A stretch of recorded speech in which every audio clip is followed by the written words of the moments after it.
Joshua Goodman, the Andean news director for the Associated Press, joins us now via Skype from Caracas. You've been out there today. The protests look larger than they were last week.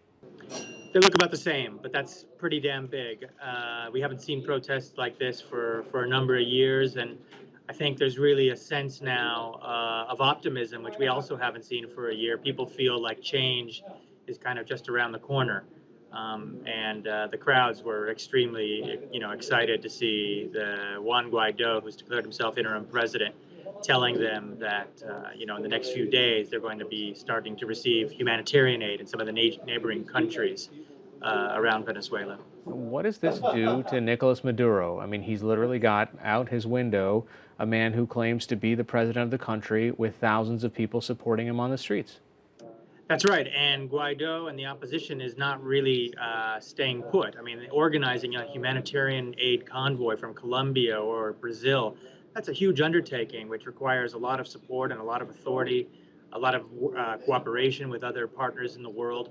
So they are sort of proceeding in two tracks. On one hand, they are still fighting for effective control of the state, but on the other hand, they're carrying out diplomatic relations and sort of already implementing some of their policies to get Venezuela's economy back on its feet.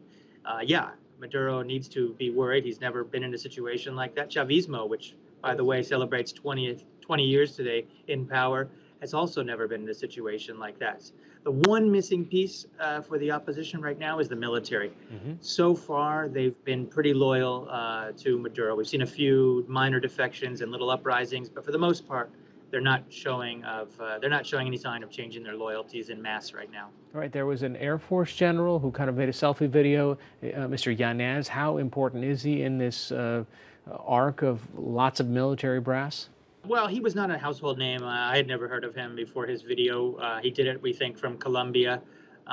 He does command troops, though, and he says he represents the sentiment of 90% of the armed forces.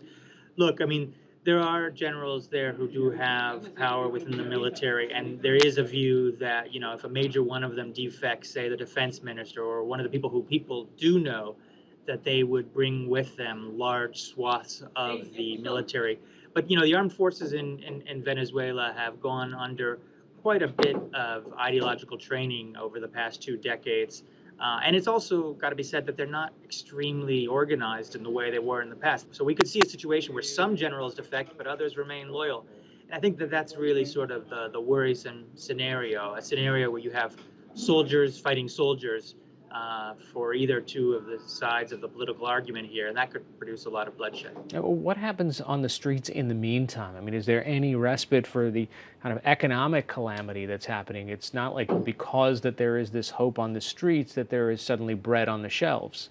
That's right, and it's going to get worse. The U.S. sanctions announced the other day against PDVSA are going to, we're not sure when, but in a matter of weeks, not months, going to lead to much more shortages, much more misery for Venezuelans. It's now basically impossible for Venezuela to export its oil to the U.S., which was its biggest cash market. So people are going to have to hunker down. And, I can just tell you, I know many people who are starting to stockpile food, fuel, and we could be in a situation at some point, I don't know when, where we'll see gas lines in the country with the largest petroleum reserves in the world. And what about those neighboring countries? At this point, are they all aligned with Guaido?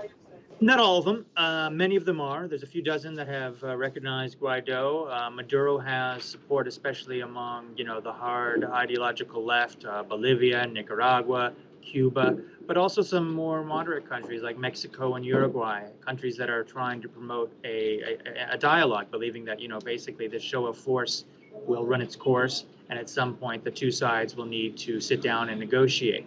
The European Union is sort of in play right now as well. We're going to see where they end up. They have at once, the European Parliament at once has recognized Guaido, but there's also a proposal among the EU to sort of create a contact group to, again, try to facilitate some sort of political negotiation that eases tensions here. All right, Joshua Goodman of the Associated Press joining us via Skype from Caracas. Thanks so much. Thank you.